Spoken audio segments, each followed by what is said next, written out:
No one expected the janitor to speak, let alone step forward.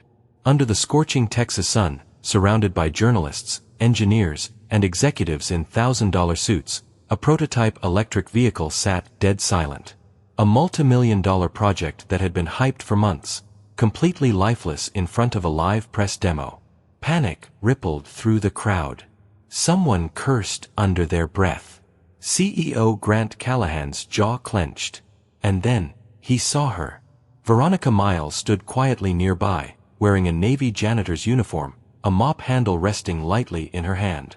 Mid-50s, dark-skinned, athletic build, eyes sharp like they'd seen too much and still missed nothing.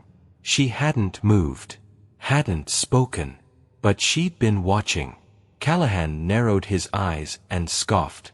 "You think you can do better," he said loudly, drawing everyone's attention. "Tell you what, fix this thing, and the car's yours." A few nervous laughs followed. Some thought he was joking. Others realized he meant it, as a joke. Veronica tilted her head, slowly placed the mop against the wall, and walked toward the stalled car.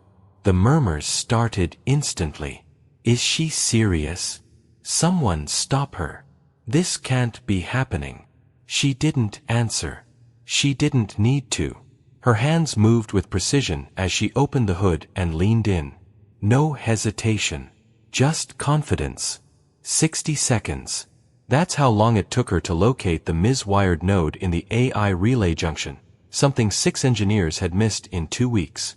90 seconds later, the dashboard lit up. The car came alive.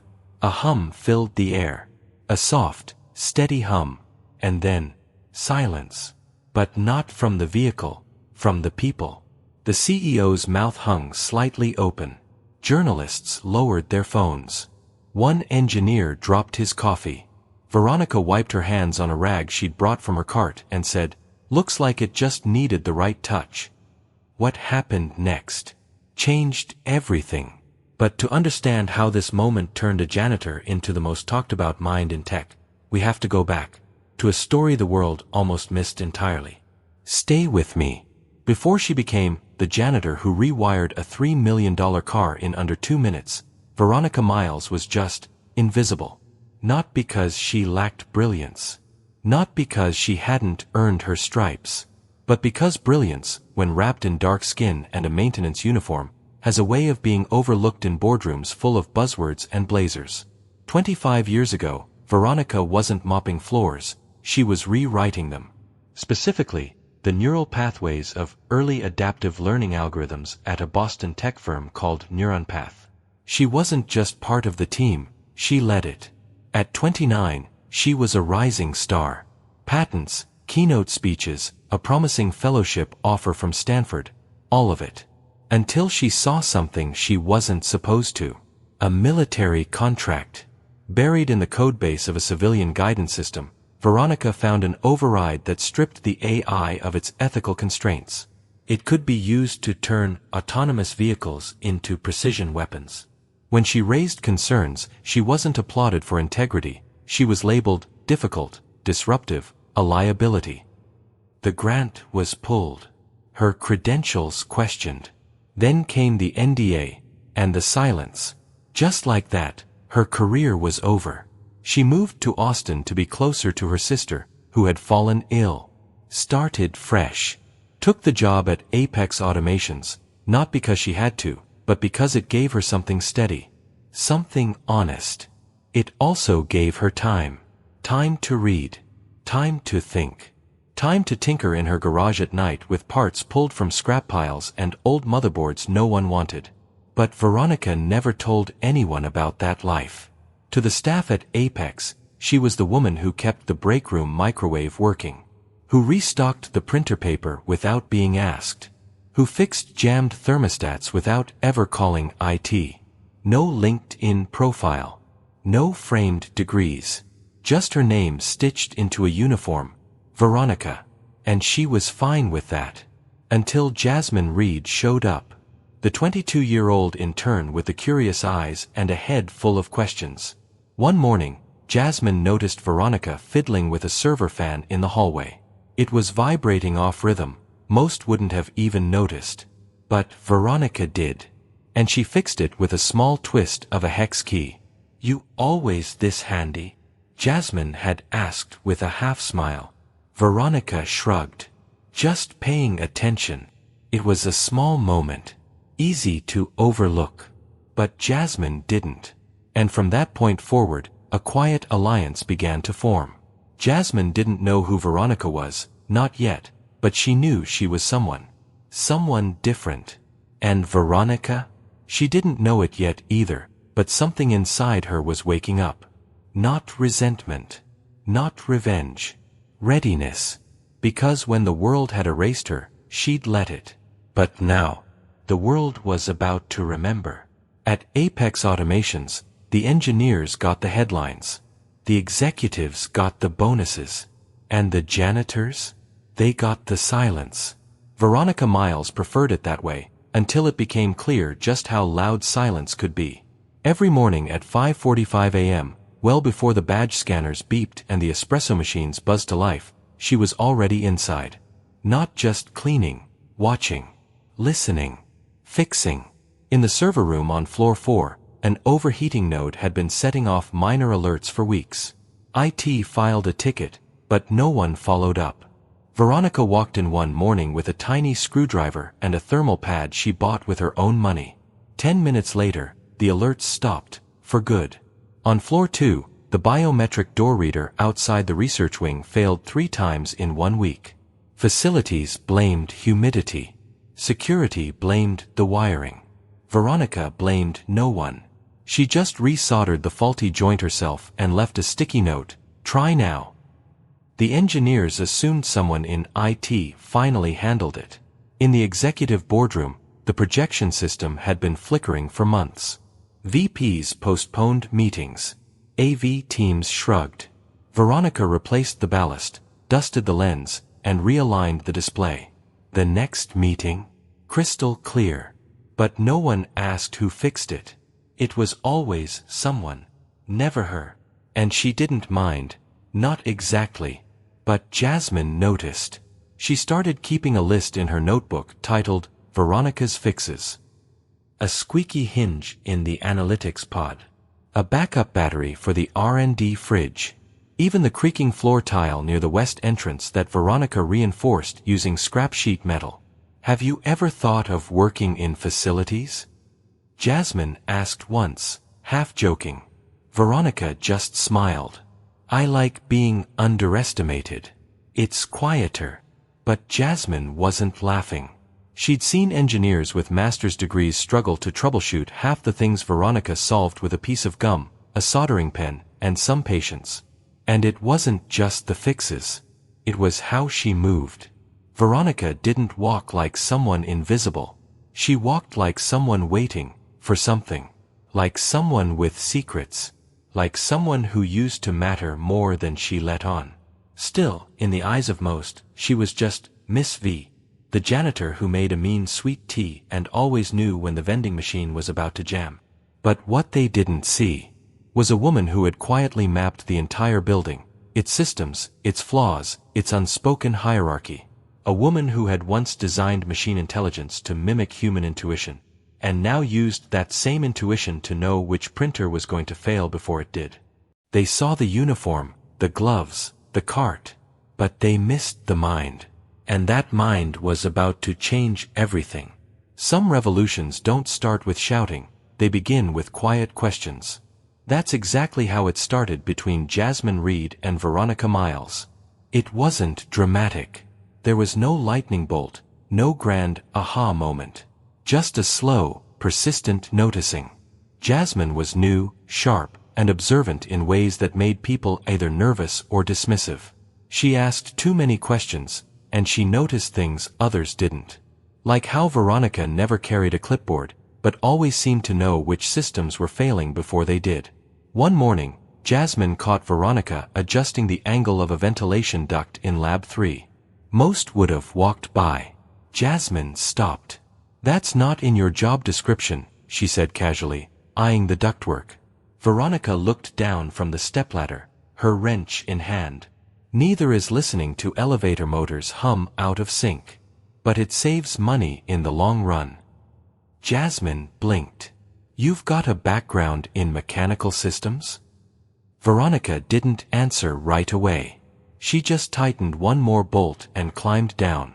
I've got a background in paying attention. That answer lodged in Jasmine's brain like a splinter.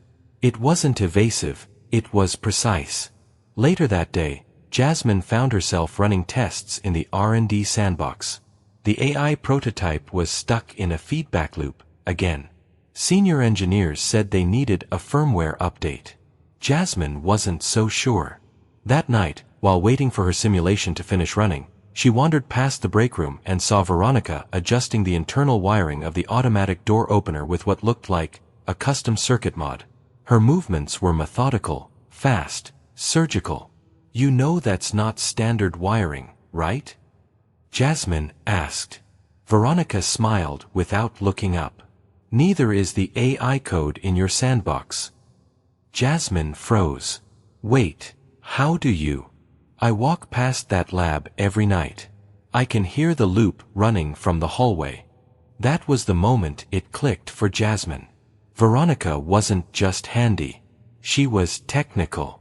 Deeply technical. She wasn't guessing, she was diagnosing. And suddenly, Jasmine's curiosity caught fire. Over the next few days, she made it a mission, not to interrogate, but to observe. She watched Veronica fix a failing server cooling fan in under a minute. She watched her reprogram the keypad lock on the rooftop access without documentation. She even overheard her muttering algorithmic terms that only someone fluent in advanced neural net design would casually use. So Jasmine started bringing coffee, asking about the tools Veronica carried, making small talk. And slowly, layer by layer, Veronica allowed herself to open up. Just a little. I used to write code that taught machines how to think, she admitted one night, almost too casually, while scraping gum off the edge of a desk. Jasmine stopped. What happened? Veronica paused, staring at the dried gum. The machines were easier to trust than the people running them. That sentence landed like thunder in Jasmine's chest. It was the first real sign of what lay buried beneath the mop and uniform. A mind once celebrated, now hidden. A talent deliberately overlooked. And a storm that was quietly gathering strength. The world had no idea what was coming. But Jasmine? She was starting to suspect. Friday morning started with blue skies, bright coffee, and buzz so thick it felt like static in the air. Apex Automations was hosting its most important press event of the year, the Apex Drive Reveal, where media outlets from across the country had gathered to witness the first public demonstration of their self-learning electric vehicle, the Apex Drive X. Weeks of marketing had built the hype. Smarter than any car ever built, the headlines promised. Human-level adaptability, the CEO bragged. Grant Callahan himself was set to take the stage, ready to cement Apex's reputation as a dominant force in the future of mobility. At exactly 10:15 a.m., the company's courtyard had been transformed into a sleek demo runway. A raised stage, branded banners flapping in the breeze, rows of white chairs filled with journalists, influencers, and venture capitalists. Cameras were rolling. Live streams were active. Hashtags were trending. Inside the building, Veronica was in the west hallway, changing out a light ballast that had shorted again. Thought they replaced that one last month, she muttered. As she adjusted the fixture, her earpiece crackled, an internal comms line used by the janitorial team. You might want to hear this, said Tony, the security guard at the front desk. I'm kind of in the ceiling right now, she joked. No, like, something's happening. The prototype, it just died. In front of everyone. The car won't move. Veronica froze. What do you mean it died? It's sitting there on stage. Just nothing. They tried to start it and it glitched, froze. Grant is panicking. You should see his face. Veronica's heart ticked faster. She closed the panel, gathered her tools, and made her way to the lobby. By the time she reached the glass entrance, she could see the chaos unfolding outside. Grant Callahan stood next to the Apex Drive X, smiling through clenched teeth while whispering furiously into his earpiece. Engineers in suits hovered around the hood, opening compartments, checking diagnostic pads, rebooting systems. The vehicle's LED interface pulsed red, a soft but steady sign of failure. Journalists exchanged glances.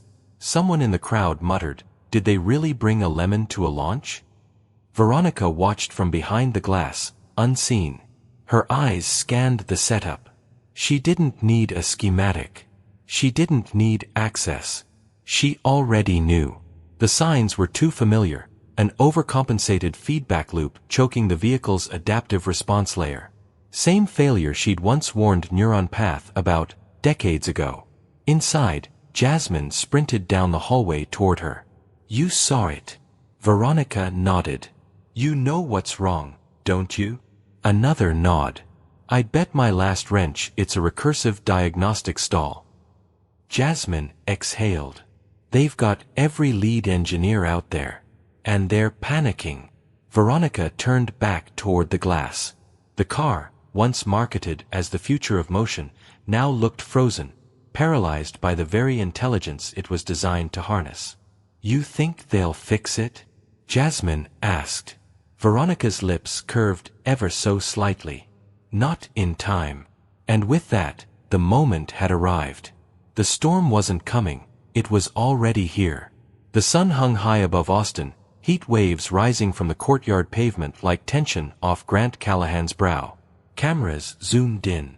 Engineers whispered. The Apex Drive X, sleek, silver, futuristic, sat completely lifeless in the middle of its own headline event. And that's when it happened. Veronica stepped through the glass doors. Not rushed. Not hesitant. Just steady. She moved with the kind of calm that turns heads without raising voices. Jasmine followed 2 steps behind, trying to read the look on her face. It wasn't anger. It wasn't fear. It was purpose. Grant saw them immediately. His eyes narrowed as Veronica approached the edge of the staging area. "You lost," he called out, voice amplified just enough for the crowd to catch the tone, condescending, amused, dismissive. Veronica stopped a few feet from the Apex Drive. "I think I know what's wrong." That drew laughter. Nervous at first, then louder. Someone near the front muttered, "Wait, is that the janitor?" Grant smirked. "You think you can fix this?" He gestured to the prototype. "Tell you what, fix it, and it's yours." More laughter. A few gasps. One engineer looked genuinely offended. "Sir," another technician whispered urgently. "We can't." But Grant waved him off, eyes never leaving Veronica. "You heard me. Fix it, and the car is yours." He meant it as a humiliation. A spectacle. A joke wrapped in a dare. Veronica didn't flinch. She walked past the cameras, past the engineers, past the glances dripping with disbelief. Jasmine tried to follow, but Veronica held out a hand. "Stay." Then, silence. The kind that makes people hold their breath without realizing it. Veronica popped the front access panel, not the hood, because Apex Drive didn't have one. She crouched low, her eyes scanning the internal modules like she was reading sheet music.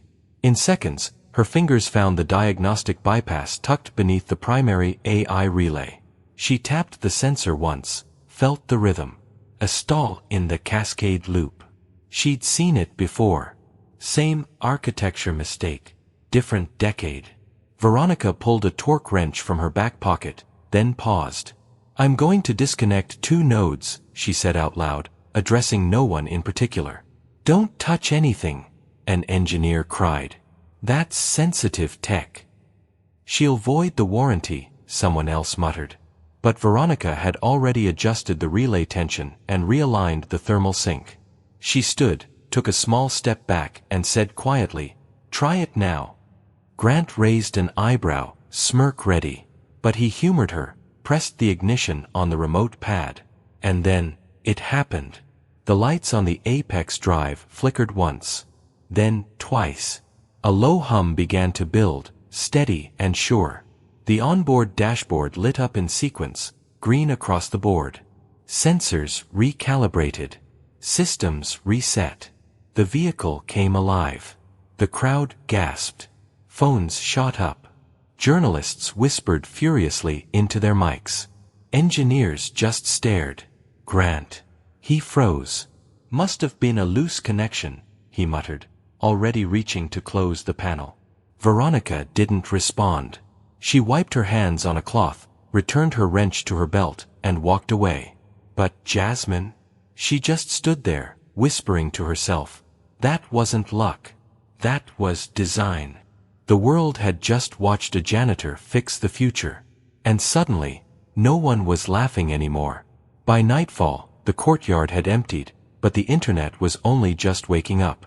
Jasmine had been smart, not flashy, not loud. She hadn't posted the video herself, not directly. Instead, she sent it to her cousin Marcus, a grad student at Georgia Tech who ran a tech commentary page with a modest but loyal following. The caption was simple. This woman fixed a $3 million car in 90 seconds. Guess what her job title is? The video went live at 4:03 p.m. By 6:11, it had 42,000 views. By midnight, it had crossed 1 million. And by sunrise the next morning, every major tech blog, Reddit thread, and LinkedIn feed was ablaze with the same burning question. Who is Veronica Miles? That question didn't stay unanswered for long. Internet sleuths, the kind who could track down the original source code of a 15-year-old mobile app in minutes, went digging. What they found left even industry veterans stunned. Patents filed under Veronica J. Miles, dated as far back as 1998. Technical white papers authored by her during her time at a little-known think tank called Neuron Path. One, in particular, stood out: Hierarchical Moral Reasoning in Autonomous Systems. A paper so far ahead of its time that even today's AI struggles to replicate its nuance. Then came the bigger revelation. A 2001 news article buried in digital archives: Engineer resigns after whistleblower complaint on military AI ethics. The article mentioned an unnamed female engineer who alleged that Neuron Path's proprietary AI was being retrofitted for weapons guidance without sufficient safety constraints. She had warned them. She was ignored. Then she disappeared from the industry altogether. Until now. That was all the internet needed. Veronica went from janitor to icon overnight. Hashtags exploded. Hashtag Veronica Miles. Hashtag Fixer of the Future. Hashtag Brilliance Wears No Badge. Tech influencers who had never heard her name were suddenly quoting her publications. University professors dug out her research and added it to their required reading. Even Elon Musk liked a tweet referencing her AI ethics framework. Inside Apex, things were different. Executives who had walked past Veronica for years now avoided eye contact, or overcompensated with awkward praise. Engineers who once doubted her credentials now tried to corner her in the hallways for input. One senior architect left a sticky note on her locker: I read your 1999 paper on decision tree introspection. Genius. Sorry I didn't recognize it sooner. She threw it away without reading the name. But not because she was angry. Because she'd stopped waiting for recognition a long time ago.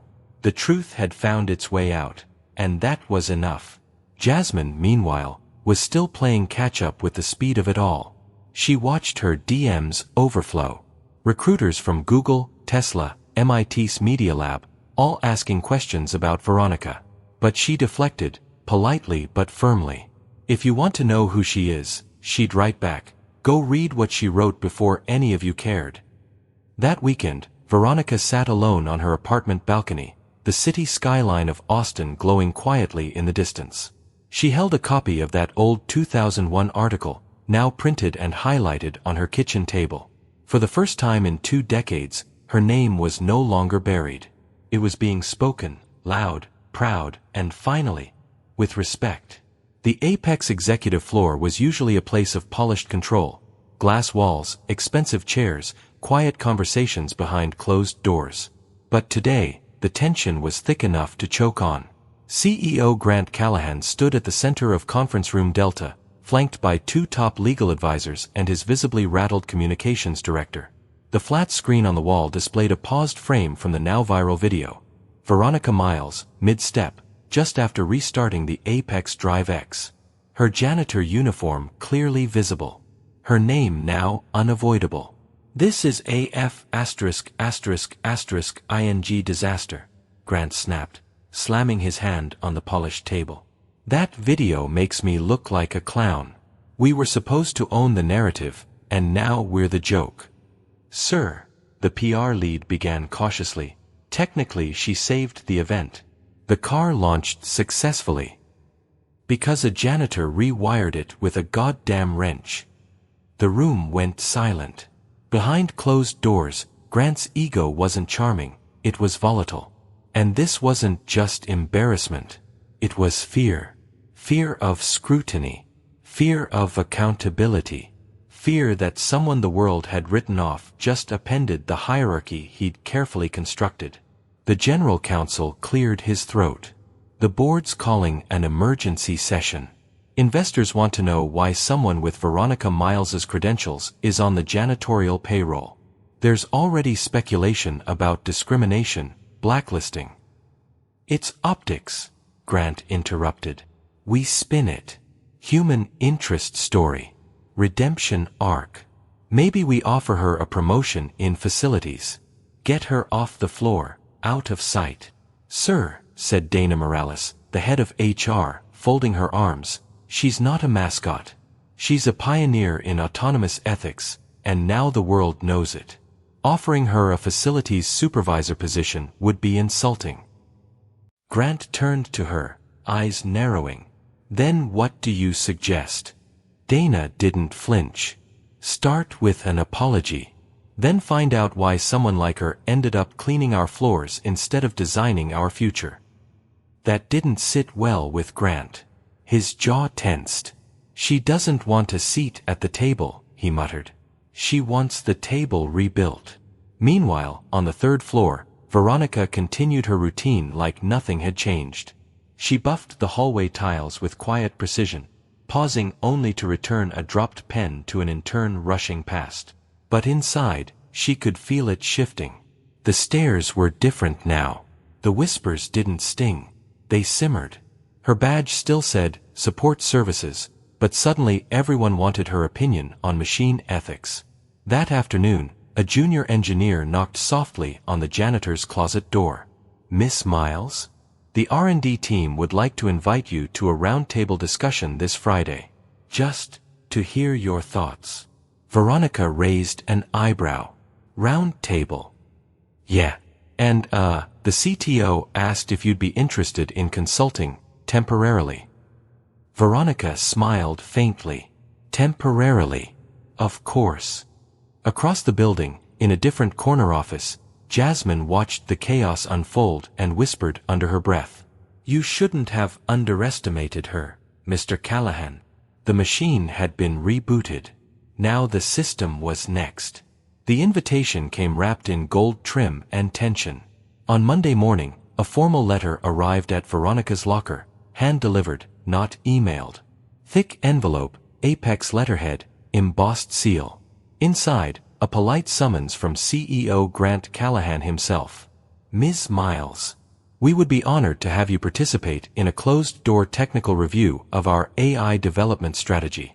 Your insight could prove invaluable to the future of Apex Drive. Sincerely, G. Callahan, CEO." The subtext wasn't hard to read. It was an offer and a test. Jasmine read the letter over Veronica's shoulder and frowned. "He wants you in the room, but on his terms." Veronica nodded. "It's not an invitation. It's containment. He wants to see if I can actually walk the talk, or trip up." "Are you going?" Veronica folded the letter. "Of course. He wants a stage, I'll give him one." By Wednesday, the private review session was set. Top engineers from Apex R&D, the CTO, a board observer, and Grant himself would be in attendance. They were calling it a collaborative strategy roundtable. But when Veronica entered the high-security conference room, The vibe was anything but collaborative.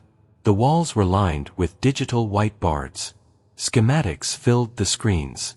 One corner of the room featured a simulation pod, used for real-time testing of AI behavior under simulated conditions. And on the center table sat a sleek black folder marked, Project Recurse, Core Architecture. As she approached, Grant gestured dramatically. "Veronica, we saved you a seat, right at the table." She didn't smile. She sat. The CTO cleared his throat. "We've been facing a persistent failure in the Apex Drive's ethical decision matrix. Specifically, high-speed response time during multivariable obstacle events. The system hesitates. It loops." Veronica opened the folder. 5 seconds of scanning, and she saw it, a deeply flawed logic chain built on a recursive prioritization protocol.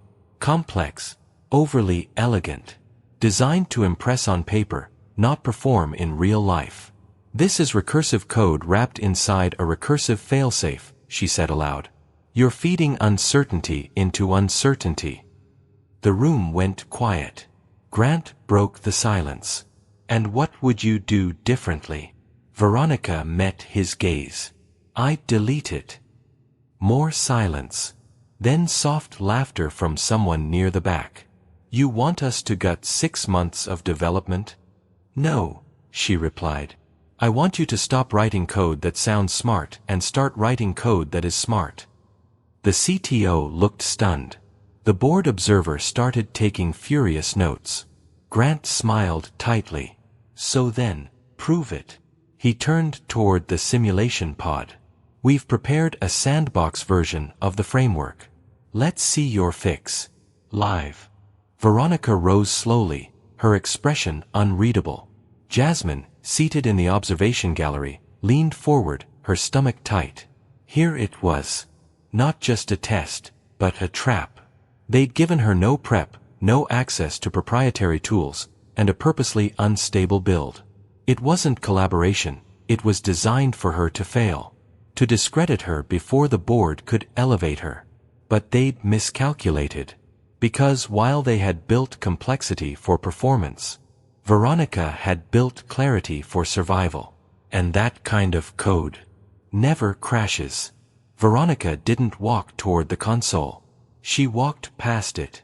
Straight to the far end of the room where a whiteboard stood idle, clean, untouched, ignored. In a room full of screens, simulations, and servers humming with data, she reached for a dry erase marker like it was a scalpel. "Where's she going?" someone whispered. "She's not even opening the terminal." Veronica uncapped the marker and began to draw. Not code. Not yet. She started with logic trees, wide, clean branches representing real-world decisions. A child running into traffic, a bicyclist swerving, an unknown object in the road. She layered cause and effect, intent and risk, value and timing. Then she added a single line across the top of the board. Priority is not about what's hardest to solve, it's about what matters most in the moment. From there, she mapped out a stripped-down ethical hierarchy, a cascading filter system that let the AI assess danger without falling into recursive paralysis. It was bold in its minimalism. Where Apex's engineers had built a 92-line decision matrix, Veronica condensed it to 14. All handwritten. No syntax. Just thought. Jasmine leaned toward the glass in the observation room. Her breath fogged the edge as she whispered, "She's coding in English." The CTO watched in silence, then slowly began to nod. Veronica stepped back, eyes narrowing. Something was still missing. She reached into her back pocket and pulled out an old, yellow pencil, chewed eraser, sharpened tip. She tapped it against her palm once, then began to draft the same system in raw pseudocode, balancing it between human ethics and machine constraints. 10 minutes later, she turned to the room. "You've been asking the car to make decisions like a committee," she said. "But in real time, on real roads, indecision is a death sentence." She walked to the simulation terminal, but didn't type. Instead, she handed the written code to the assistant engineer. "Input this into your test build. No middleware. No optimization layer. Just run it raw. Grant raised an eyebrow. You sure you want us to see it unpolished? Absolutely, she replied. Because truth doesn't need a filter. They ran the test. The simulation launched.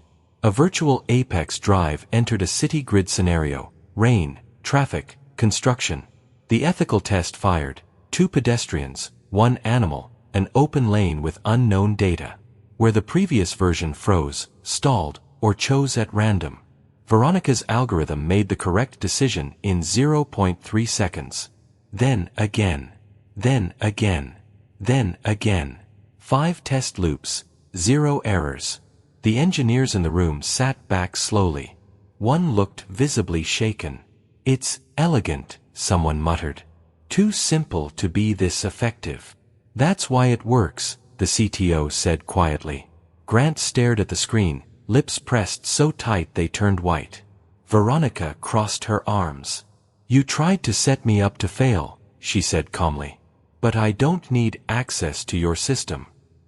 She tapped her temple. I built better ones in here a long time ago. The simulation concluded. 6 successful runs. 0 logic faults. Response time, faster than any model Apex had tested to date. The room was silent. But this time, the silence sounded like surrender. By the time the simulation test wrapped, there was no debate. Veronica's algorithm wasn't just better. It was game-changing. The engineers in the room knew it. The board observer knew it. Even Grant, standing stiff in his overpriced suit, couldn't deny it. But he wouldn't celebrate it either. Not publicly. Not honestly. Instead, as cameras stayed off and the applause never came, he tried to contain it, again. Initial results look promising, Grant said, his tone dry and dismissive. Of course, we'll need extended testing. Verification. Benchmarking. Veronica didn't respond. She didn't need to. The data was speaking for her now. Jasmine, however, had seen enough. She slipped out of the observation gallery and down to her workstation. Pulled up the raw sim footage. Cut it clean. Labeled it clearly. Then she posted it. Not to TikTok this time. She posted it to LinkedIn. Caption: Veronica Miles just solved a problem Apex couldn't fix in 6 months. With a pencil. You should probably know her name by now. The video hit 200K views in under 2 hours. But it wasn't just the footage that caught fire. Alongside it, Jasmine uploaded a full timeline. Of Veronica's whistleblowing history. Of the pattern of industry blacklisting. Screenshots of Grant's internal emails, yes, she had access, suggesting his plan to restrict Veronica's system privileges during testing. And a clear breakdown of how Apex tried to box out the very woman who saved their launch. It was a digital wildfire.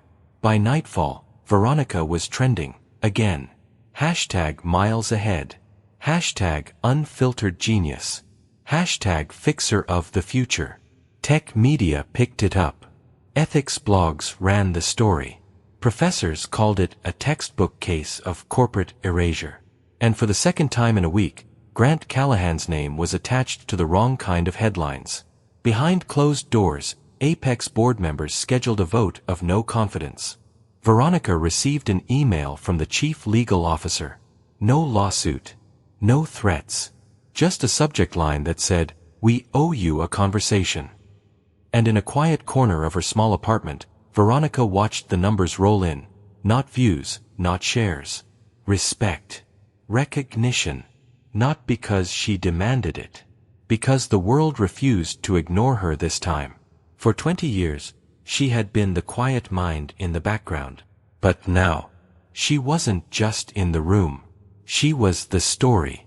Veronica never wanted fame. She never asked to go viral, never planned to become the face of a national conversation. All she ever wanted was the freedom to build things that worked, and to walk through life with her integrity intact. But sometimes, when you stay ready, the world eventually catches up. Weeks after the Apex simulation went public, the board formally removed Grant Callahan as CEO. In his place, a new leadership team began quietly reshaping company culture, with Veronica as their first phone call. They offered her a permanent role in R&D, a leadership title, a blank check. She declined. Instead, she accepted something else: the keys to a modest warehouse space on the east side of Austin, funded by a coalition of former students, engineers, and quiet believers. There, Veronica launched the Miles Initiative, a hands-on innovation lab for underrepresented youth interested in robotics, ethics, and real-world problem-solving. No degrees required. No resume filters. Just curiosity and commitment. She named the first classroom, Room 404. Jasmine cried when she saw the sign. On opening day, a 10-year-old girl with braids and big glasses asked Veronica the kind of question only kids ask without flinching. How do you know you're smart if no one ever tells you? Veronica knelt beside her, smiled softly, and said, because smart isn't something they give you. It's something you protect, even when the world tries to ignore it. And that's what she taught, every day after that. Not just how to code, but how to believe. In a world obsessed with titles, salaries, and badges of validation, Veronica Miles became living proof that genius doesn't come with credentials. It comes with resilience, with clarity, with heart. Because brilliance doesn't wear a badge. It carries a broom, a pencil, a purpose, and when it speaks, the world listens.